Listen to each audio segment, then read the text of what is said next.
Il n'a pas été manifesté au Fils des hommes dans les autres générations, caché de toute éternité en Dieu, Éphésiens 3, 5, 9, caché de tout temps et dans tous les âges, Colossiens 26. Il sera remarqué que nous avons choisi l'autre mot par rapport à celui qui se trouve dans les versets appropriés, c'est-à-dire secret, au lieu de mystère.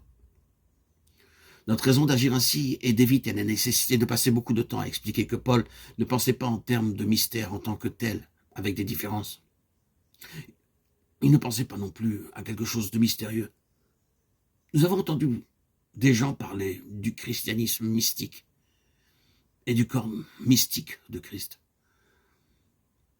Nous ressentons que de telles expressions sont dangereuses parce qu'elles ouvrent la porte de l'intelligence au mysticisme, qui est une fausse spiritualité.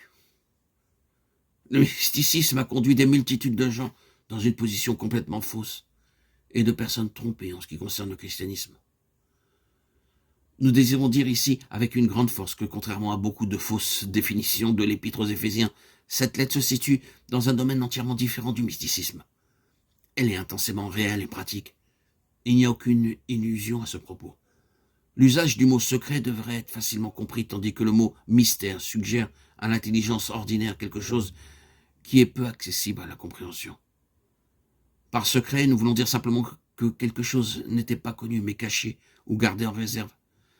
Ceci sera plus pleinement précisé, tandis que nous poursuivrons.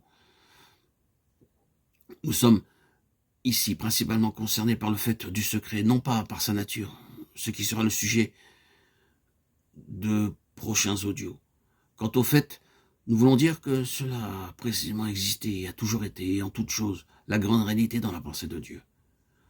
En effet, cela a été implicite, sinon explicite dans toutes les voies et les moyens de Dieu. Ce n'était pas un mythe, mais une réalité positive. C'était la signification cachée des voies de Dieu et des moyens qu'il employait. Nous, à qui le secret ou le mystère a maintenant été dévoilé, trouvons très difficile en effet d'avoir recours à l'Ancien Testament sans accorder cette signification. Mais aux gens de cette dispensation-là, à quelques exceptions près, de lumière partiellement accordée, seuls les événements, les instruments et les objets étaient connus. Ils faisaient et employaient des choses parce qu'il leur était commandé d'agir ainsi. Leur système entier accordé par Dieu était objectif, extérieur. Mais là où il y avait sincérité, et même quand il y avait dévotion, révérence et zèle, c'était à l'égard d'une forme extérieure et avec des moyens extérieurs. Le cœur pouvait y être présent, et il pouvait y avoir une forte conviction que cela était juste, et cependant, en outre, la vraie compréhension spirituelle était absente.